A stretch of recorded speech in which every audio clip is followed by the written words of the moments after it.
In the great history of football, there are seasons that stand out like monuments to human achievement. But what we saw in 2011 and 2012 wasn't human excellence. It was beyond imagination. As the ball danced at his feet, as defenders peeled away like autumn leaves, as the net bulged again and again, one question damn near begged an answer. How could a player born of human flesh and blood work such miracles? This is how Lionel Messi's 2011 through 2012 season went, the year when a mortal touched a god.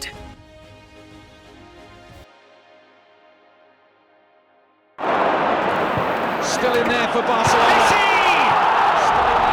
Still in there for Barcelona. The three added on have got. Here's Messi! 4-0!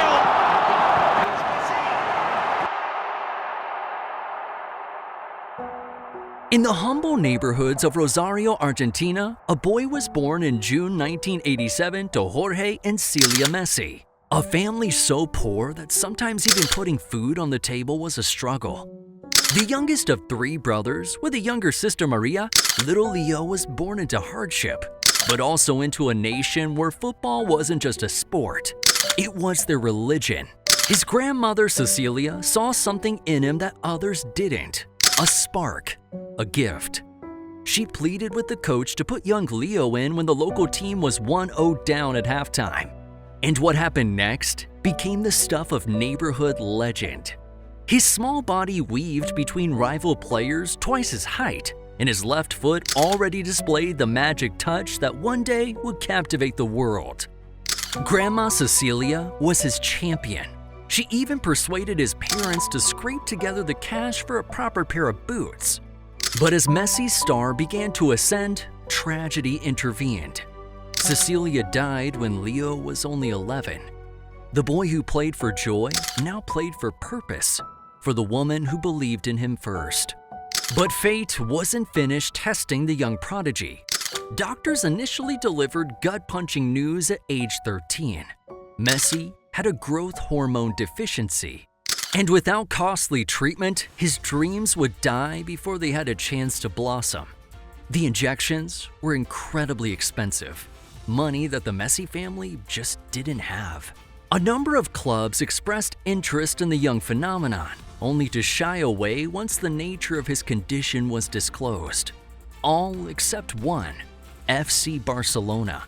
The Catalan giants looked past the small frame to the massive talent held inside it. They proposed a deal, not just a contract, but a lifeline. They would cover his medical treatment if he came to La Masia, their storied youth academy. Barely 13, Messi left behind everything he knew, including his childhood sweetheart Antonella Roccuzzo, with a vow to come back for her someday, a promise he would keep. In 2003, 16-year-old Messi was already turning heads. He made his first team debut on November 16th, the start of what would go on to be the greatest club career in history. His first came against Albacete in the 2004 and 2005 season, a delicate chip assisted by his then mentor Ronaldinho. The Brazilian superstar had taken Messi under his wing, declaring that the young Argentine would even eclipse him. But it was Pep Guardiola who really put Messi on the path to what he is now. When Guardiola arrived in 2008, he made a bold move. He sold Ronaldinho and built the team around the 21-year-old Messi, even handing him the iconic number 10 jersey. The effects were immediate and spectacular. Barcelona had won the treble. Messi had scored in the Champions League final against Manchester United, with a header of all things from the shortest man on the field. That season produced 38 goals and 19 assists in 51 games, and the first Ballon d'Or for Messi. It was during those next two seasons that he cemented his greatness, winning the Ballon d'Or a second time in 2010 with 47 goals and 12 assists, then completing the hat trick in 2011 with 53 goals and 27 assists. But what we saw in 2011 and 2012 was something entirely different, something otherworldly. The 2011 and 2012 season kicked off by laying down a marker, a 3-2 dogfight in favor of Barcelona and Messi against Real Madrid in the Spanish Super Cup. Messi had 3 goals in the 2 legs, an omen of what was to come. Messi won his 3rd consecutive Ballon d'Or in December of 2011, but that was just the beginning. 2012 opened with the football world witnessing the one uncharted territory, a player ascending to heights never before achieved. In the Champions League against Bayern Leverkusen, Messi became the first player to score 5 goals in a single Champions League match.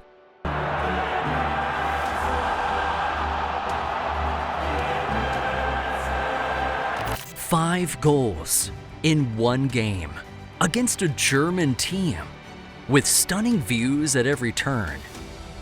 He's the only one who runs faster with the ball than without, Pep Guardiola said of him. I don't even consider him human.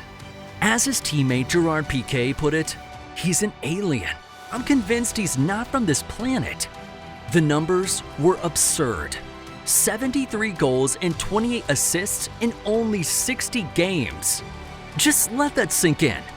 More than a goal per game over the course of an entire season. For perspective, whole teams don't score 73 goals in a season. But Messi was greater than numbers.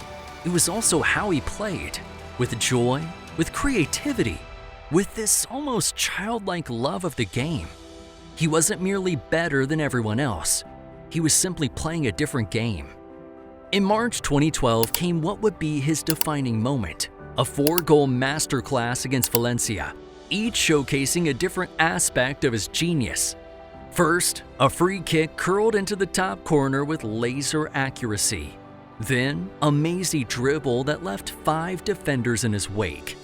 The third, a close-range finish after a lightning-quick break.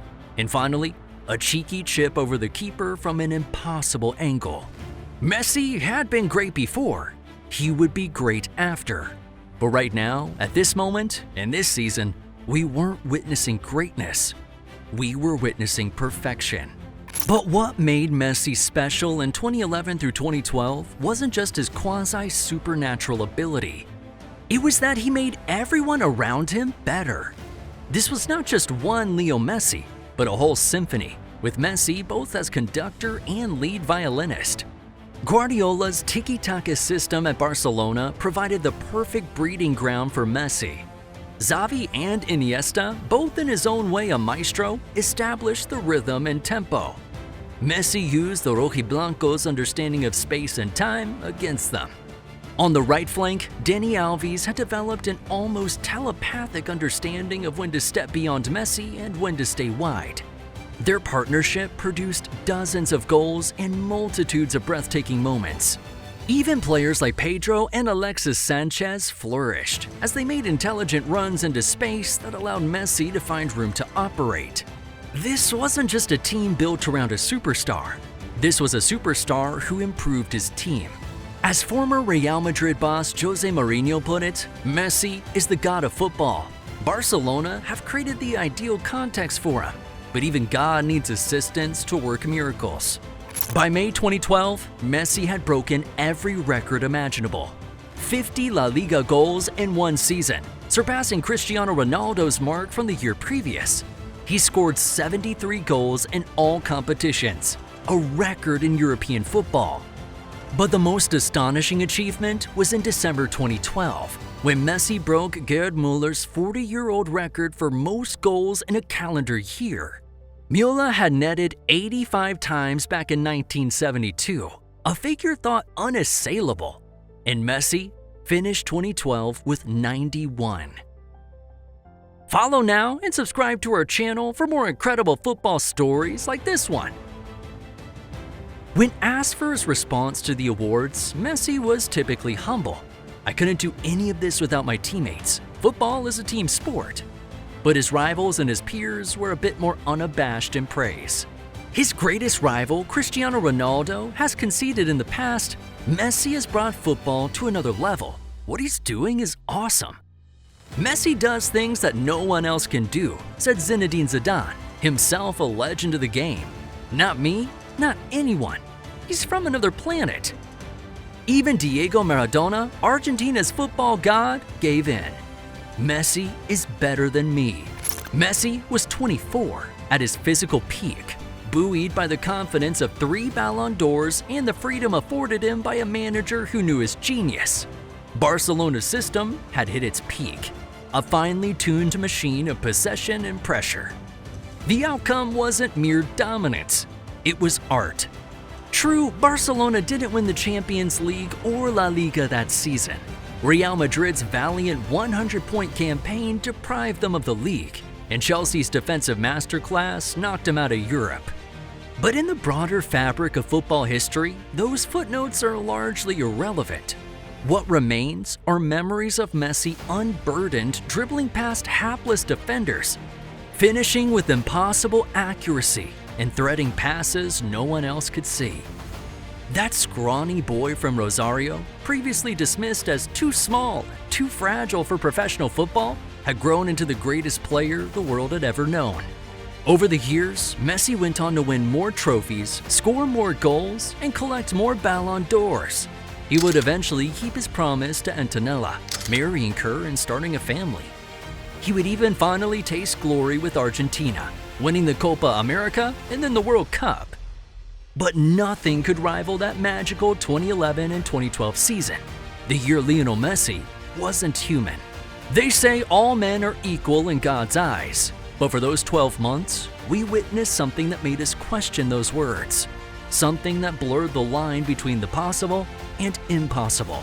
For the lucky ones who did, there will always be the hope of saying to the future generations, I witnessed Messi in 11 and 12. I saw perfection. If you enjoyed this documentary, don't forget to smash that like button, turn on notifications, and follow our channel. And don't forget to subscribe for more incredible football stories. Let us know in the comments which player or season you'd like us to cover next.